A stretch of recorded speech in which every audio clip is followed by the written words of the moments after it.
Hola, bienvenidos a Sin Veneno. Llamado a la acción contra el odio. En el capítulo anterior, hablamos de la teoría del selectorado. Una herramienta para analizar cómo llegan al poder los líderes, ya sea en sistemas democráticos o de dictaduras, a través de lo que esta teoría llama selectorado y coalición ganadora.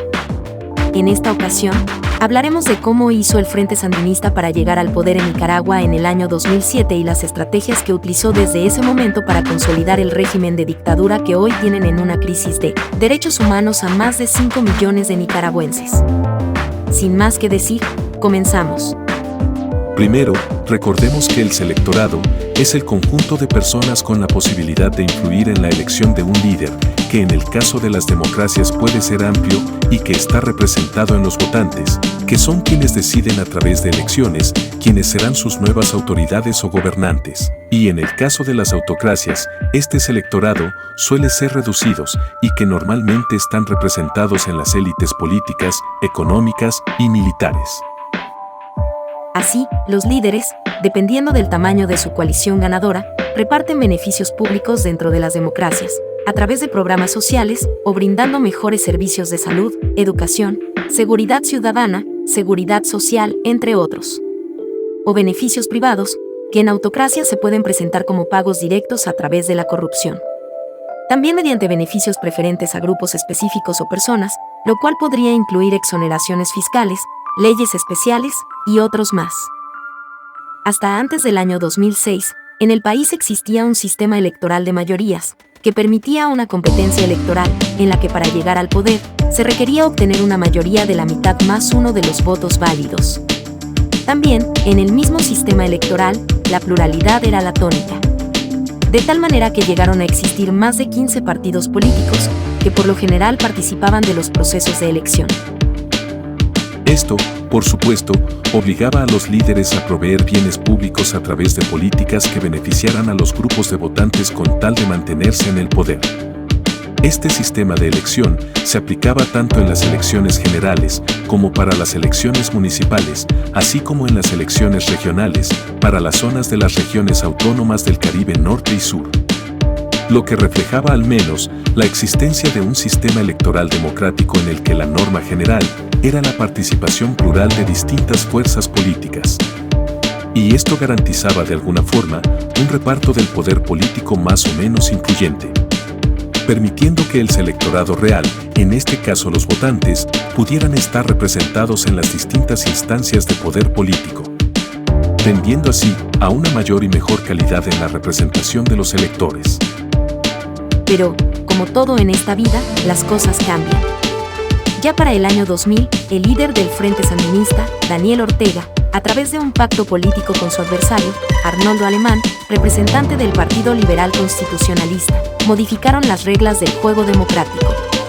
En ese pacto, estas dos facciones políticas decidieron repartirse los cargos de las principales instituciones del Estado,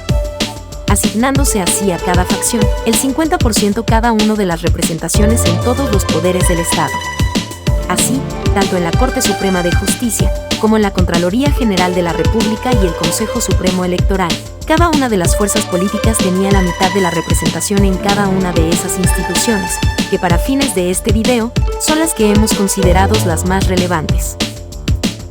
Sin embargo, el cambio más importante que se dio en ese pacto fue la reforma a la ley electoral. Dicha reforma destruyó por completo el sistema electoral democrático que garantizaba la pluralidad y la proporcionalidad del proceso de elección, pasando de tener un sistema electoral de mayorías y de distribución de cargos proporcionales, a uno en donde el número de votos para ganar una elección se redujo a tan solo el 38% de los votos válidos, si éste mantenía una diferencia de 10 sobre la segunda fuerza. En este caso, la coalición ganadora se redujo de manera drástica, quitándole a los votantes el poder de elegir a sus autoridades, transfiriendo ese poder de decisión a las principales autoridades del Estado, en quienes recae hasta hoy en día el poder de decidir quién ganaba o pierde las elecciones, tanto generales como municipales y regionales. En este punto, el nuevo régimen había constituido una nueva coalición ganadora, esta representada en una nueva configuración de poder, la que incluía a sus aliados del Partido Liberal del expresidente, Arnoldo Alemán. Pero no todo estaba dicho, ya que las élites económicas entendieron muy bien el juego y las dudas sobre los costos y beneficios porque el nuevo gobierno se mantuvieran surgieron. Para ello el nuevo gobierno ya se había trazado una estrategia de incentivos que permitió convencer a esas élites que la mejor opción para gobernar era el nuevo régimen, y así, con el petróleo que proporcionó la ayuda recibida desde la Venezuela de Hugo Chávez, las oportunidades de negocios entre los actores regionales y una estrategia fiscal que garantizaba más y mejores condiciones. A través de exoneraciones fiscales, finalmente las élites económicas fueron seducidas y decidieron ofrecer al régimen el beneficio de la duda, creando un nuevo acuerdo, en donde estas últimas abandonarían parcialmente la influencia política en el ejercicio del poder y se dedicarían exclusivamente a los negocios proveídos por el partido gobernante. Una vez establecidas las nuevas alianzas con las élites económicas, el sandinismo fue tras la reelección. Utilizando sus esenciales en la Corte Suprema de Justicia, la que emitió en el año 2010 una sentencia que declaraba inconstitucional la prohibición de la reelección, que había sido instituida a inicio de la década de los años 90, habilitando así a Ortega para participar en los comicios de 2011. En ese mismo año 2010, fueron aprobadas 3 leyes de defensa, que otorgaron a las Fuerzas Armadas el rol de protectores de las élites en función de los cargos, principalmente del gobierno y las instituciones del Estado. Así, el sandinismo en esta primera etapa habría garantizado que su nueva élite de esenciales en el sector político e influyentes en el sector de las élites económicas estuvieran protegidas ante cualquier amenaza de desplazamiento del poder, mientras que a través del sistema electoral se mantenían en el poder de forma fraudulenta. Por otro lado, con reformas a leyes económicas se garantizaban los beneficios económicos a las élites empresariales y grandes capitales del país.